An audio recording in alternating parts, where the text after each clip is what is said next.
and I can only give you a generic answer if it's generically speaking, but I think in terms of this divide, knowing where you stand in the value chain, I think is a first part.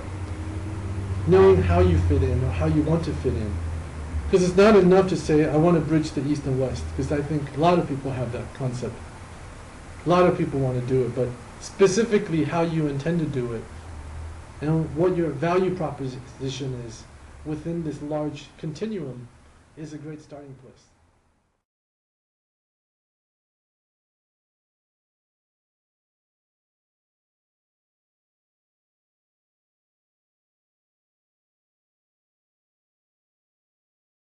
Yeah.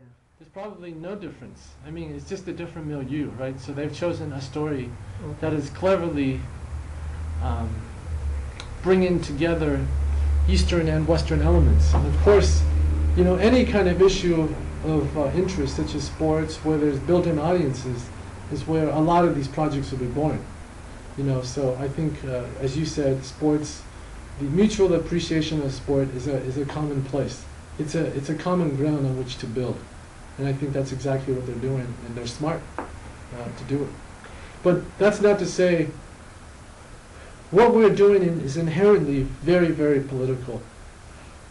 So I don't think there's any way to, because the nature of the East and West and how we're related to each other has been always political, and there is a lot of politics involved. So understanding no matter what it is that you do, somebody will perceive it as political, whether you intend it or not, is where we're at.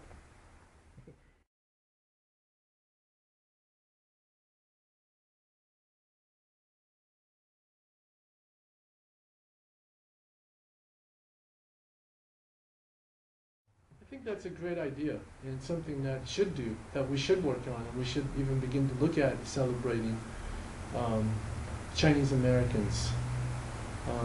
Except there's one issue, which I think is a germane issue, is that the way that Chinese Americans have succeeded in the past episodes, the past era, has been about fully mainstreaming yourself.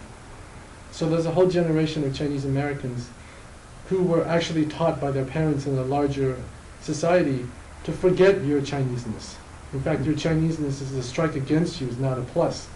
So we have lots of people who have gone on to defy, I think, cultural norms and succeed in the mainstream, not as because they're Chinese, but in spite of the fact that they're Chinese. So those people need to be, I mean, they clearly have defined an entire generation and have made many of us proud. But now the sword cuts both ways, because now we're now talking about a different situation where there's a need for people to cross over. Whereas once our understanding of Chinese culture was considered, you know, I hated the term, where a lot of my friends called it Fabi. You know, in fact, people prided themselves on how far removed they were from their land of origin, which they considered to be uncool, and you know, all the other pejoratives that come with it. But now it's like it's a whole new dynamic where now, to get the Chinese side excited about it, they want to identify with how Chinese you are.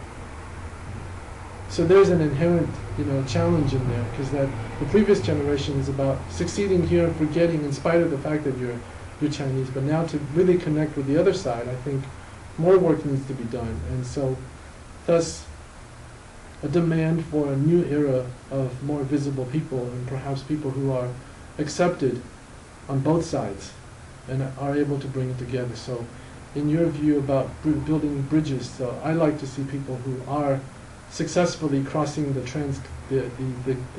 national borders and having some recognition as contributors to the larger culture. And I would not limit that just to people of Chinese descent, but people of all backgrounds and colors. Sorry.